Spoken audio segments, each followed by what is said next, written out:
वक्रतुंड महाकाय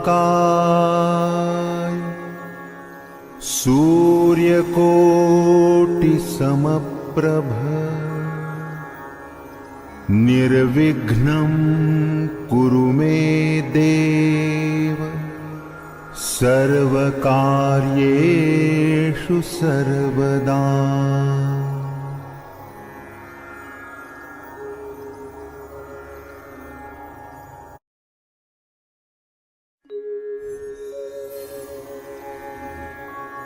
वक्रतुंड महाकाय सूर्यकोटि समप्रभ निर्विघ्नं कुरु मे देव सर्वकार्येषु